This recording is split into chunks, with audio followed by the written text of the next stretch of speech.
Okay, so here's a review of what we did yesterday. We'll do a quick review of what you should know at this point, and then we're going to do new stuff. And then you're going to have the majority of this chapter down. There is one final topic at the end of chapter 12, which is heat engines. I can explain that very quickly. So at the end of class today, you will know everything for solving the challenging stuff with chapter 12. Everything except heat engines. All right, so you should know every problem except the heat engine problems. All the problems involve a gas in a cylinder with a movable piston. Okay, so this right here is going to be your situation for chapter 12. Now, back in chapter 5, we learned the definition of work. The basic definition of work is force times displacement. But look, an object must move in order for work to be done. Like if I push on this table, if I'm like, and I push, if the table doesn't move, did I do any work? No. So in a very similar sense, we can apply that logic to this piston. If this piston stays put, was any work done? No. If the piston moves, so let's say that the piston goes up a displacement of delta x. If that piston moves, was work done? Yep. And the equation for that is work equals P delta V. That's the equation for work done on a gas or by a gas. And in yesterday's lecture, I showed you that this equation basically comes from the definition of work, force times displacement. All you do is you substitute in pressure. Pressure is force over area. So force is pressure times area. You plug that in right there. So then you get work equals P times A times delta X. And then this right here is the change of volume. Okay? Now, the sign convention for this, for work, if work is done on the gas, that means some outside force is pushing down on the piston, and what happens to the volume? If some outside force shoves down on the piston, that's work going into the gas. So like here's my coffee mug right here. So nice cylinder. Work done on the gas would be volume getting smaller. That's positive. Now what if the gas pushes the piston up? If the gas pushes the piston up, then that would be considered negative work. So work in is volume getting smaller. That's piston going down. That's plus. Work going out would be gas pushing the piston up. Okay? Simple to keep. Just think of it like your bank account. Money into your bank account plus money out of your bank account minus. All right, pressure volume graphs. You are going to be given pressure volume graphs for a lot of the problems in chapter 12. So the thing to know about a pressure volume graph, so if you have point A and point B, and let's say the gas does this, what do you need to know on a pressure volume graph? The area under the graph is what? The work done. Now why would that be the work done? Because area is base times height. So check this out. What's the base here? The base right here is the what? Change of volume. What's the height? The pressure. You multiply those together, you have P delta V, which is the work. Okay? Now when you're using this equation, pressure must be in Pascal, because that's the metric unit for pressure, and volume must be in cubic meter. If you multiply a Pascal by a cubic meter, you get joule. We want work to come out in joule. Okay? And then the last thing we talked about is internal energy.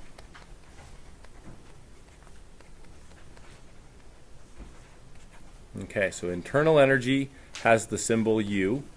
The basic definition for internal energy, so we have two equations. The first equation is like the basic definition of what it is. What is internal energy? It's the total energy of the molecules in the substance. Kinetic plus potential. Can molecules have kinetic energy? What's kinetic energy? The energy of motion, right? So molecules, the faster they're moving, the more kinetic energy they have. The slower they're moving, the less kinetic energy they have. You should know that kinetic energy is linked to what? To temperature. If you haven't done so, in your brain, link temperature and kinetic energy. In fact, what's the scientific definition of temperature? The scientific definition of temperature is it's a measure of the average kinetic energy. It's in the definition.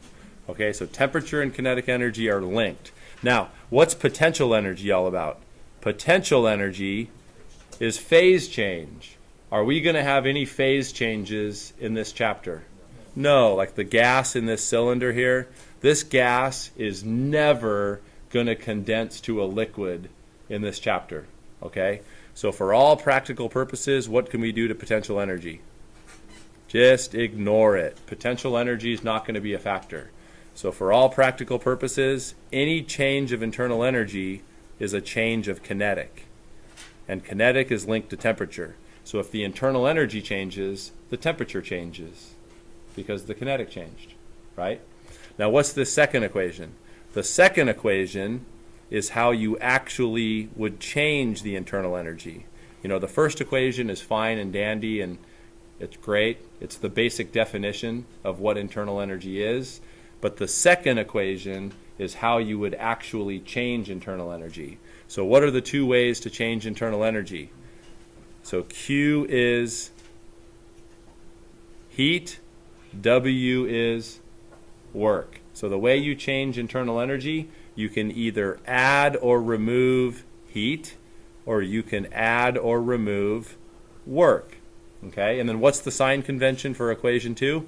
It's real simple. If heat goes in, so here's my coffee mug, here's the cylinder. If heat goes into the gas, that would be considered what? Positive. If heat goes out of the gas, negative. Right? And then we already talked about work. Work into the gas, that's volume gets smaller. That's positive. Work out of the gas is volume getting bigger. Okay? All right, so new stuff.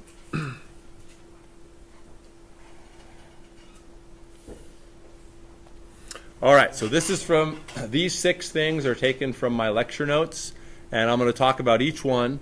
Number 1 on the list is the most powerful problem-solving tool for all of thermodynamics. So that's going to take me the longest to explain.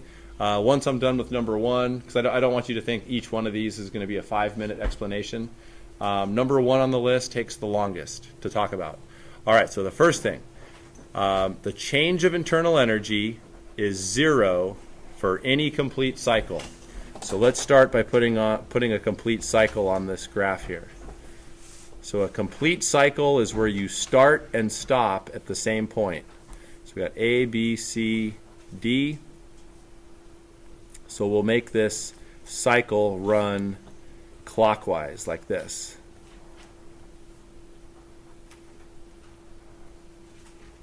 Okay, so let's say that A is our starting point. So if we start at point A, go to point B, go to point C, go to point D, and then back to A, would that be a complete cycle? Yeah. Now look, if you have a complete cycle, that means that you're returning to the same temperature. So point A has some temperature. We don't know what it is, but point A has a temperature. If you leave point A and return to point A, you have to be coming back to the same temperature. And I can show you real easily why.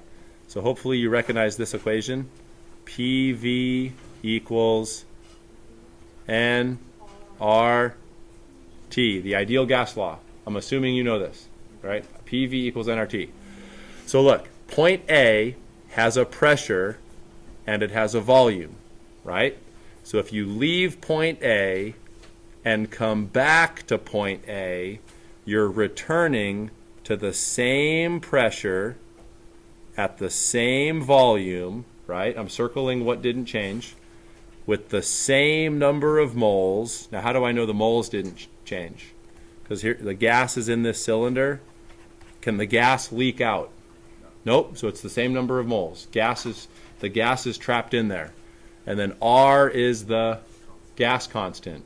So if you leave point A and come back to point A, you're coming back to the same pressure at the same volume with the same number of moles with the same gas constant. So it must be the same temperature, right? So for a complete cycle, what's the change of temperature? 0. So therefore, what's the change of kinetic energy? 0, because temperature is linked to kinetic, right? Temperature is linked to kinetic. Now look, if your change of kinetic is 0, now come down here. So what did we say about change of potential? Change of potential, do we worry about it or not worry about it? We don't worry about it. Why not? There's no phase change. No phase change. So for a complete cycle, the change of kinetic is 0. So look, if the change of kinetic is 0, what does that tell us about the change of internal energy? It's 0. So that's what I have up here. The change of internal energy is 0 for a complete cycle. So what? So what's the significance of this? Are you ready? Are you ready? If the change of internal energy is 0, so now come down to the second equation. If the change of internal energy is 0, what does that tell us about heat and work? They cancel each other out. So look, here's what you do for a complete cycle. Whenever you have a complete cycle on a pressure volume graph, you go work equals heat equals. Work equals heat equals. Work equals heat equals. Work equals heat equals. All of these W's and Q's, when you add them up, what are they going to add up to? 0. For a complete cycle, all the heat and all the works add up to 0. Does that make sense? Okay, that's number 1 on the list. Number 2, isovolumetric. Now what does iso mean? The same, right? Iso means the same, so isovolumetric means constant volume. So isovolumetric would be like this, A to B. This would be isovolumetric because why? From A to B, what's true about the volume? The volume is staying the same. Now look, what does that mean about the piston? If the volume is staying the same, this piston is not moving. Now look, work equals P delta V. If it's isovolumetric and the volume doesn't change, the change of volume is 0, which means the work is 0, right? If the volume doesn't change, no work is done because the piston doesn't move, right? Remember, if I push on this table and the table doesn't move, then no work is done, right? Isovolumetric. Oh, and then another thing to know for isovolumetric, looking at this equation right here. So if it's isovolumetric, the work is 0, so cross workout. That means that any change of internal energy must be from what? From the heat. Okay? All right. Number 3. Okay, we already talked about number 3, but let's just do it again.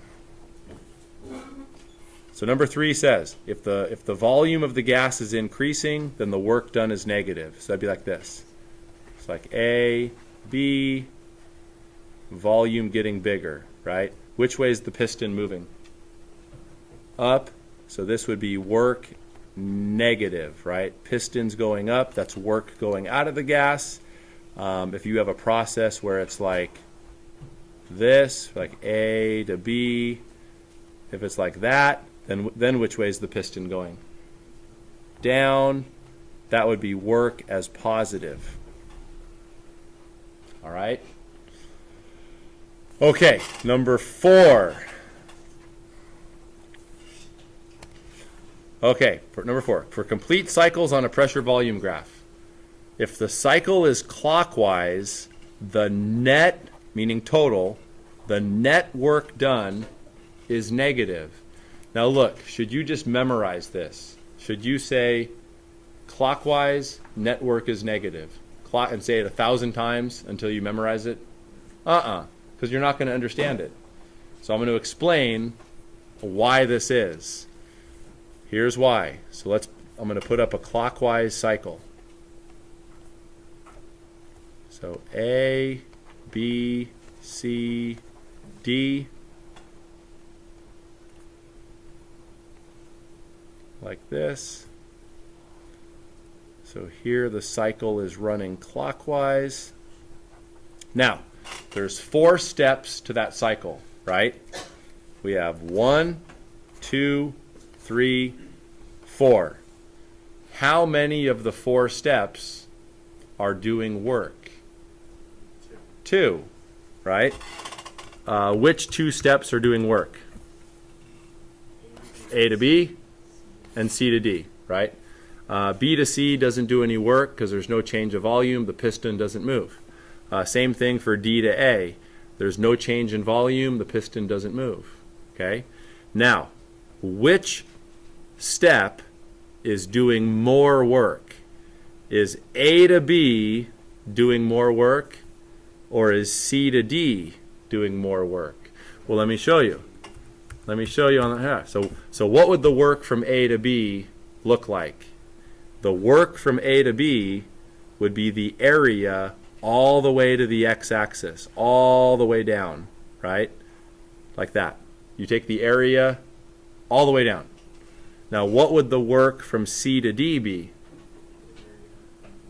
The area under here, right?